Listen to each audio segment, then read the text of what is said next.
Not so long ago, somebody shouted, the British brought in the Chinese. The British never brought in the Chinese. The British had every right to bring the Indians here because they were ruling India at that time. They were not ruling China. The people who brought the Chinese in were the Chinese entrepreneurs themselves. Most of them living in the strict settlements, but they were British subjects. Because since 1867, the Strait Settlements became a British Crown colony.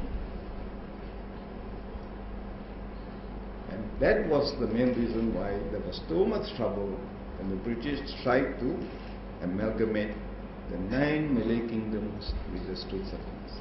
Because these British subjects in the Strait Settlements did not want to become part of the Malay society. People like Anjing, he was a British subject. They called themselves King's Chinese or Queen's Chinese. When they formed their association in 1900, the association was called the Straits Chinese British Association. Chinese British. Not like in subsequent years, when the Chinese formed a political party, the Malaysian Chinese Association, Malayan Chinese Association, instead of Chinese Malayan Association. Like Obama is called African American, not American African. So there's a lot of confusion. Malaysians now cannot distinguish between ethnicity and nationality.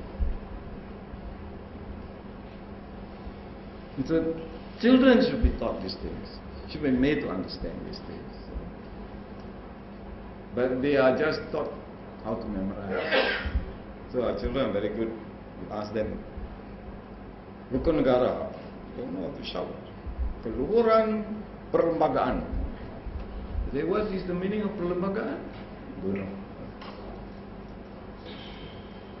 It's pointless if you don't explain things properly. Today, of course, we are living in a country which is governed by the Constitution. The Constitution is the supreme law of the country. Any other law which contradicts the Constitution is null and void.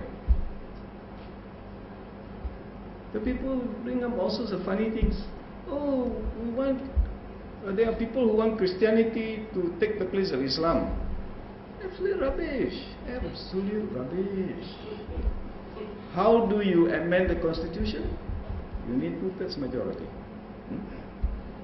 And who holds 2/3 majority in Parliament today? Christians or Muslims? Muslims.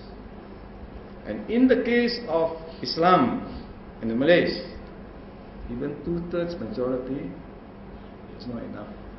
The young Dipertuan Agong must give his consent.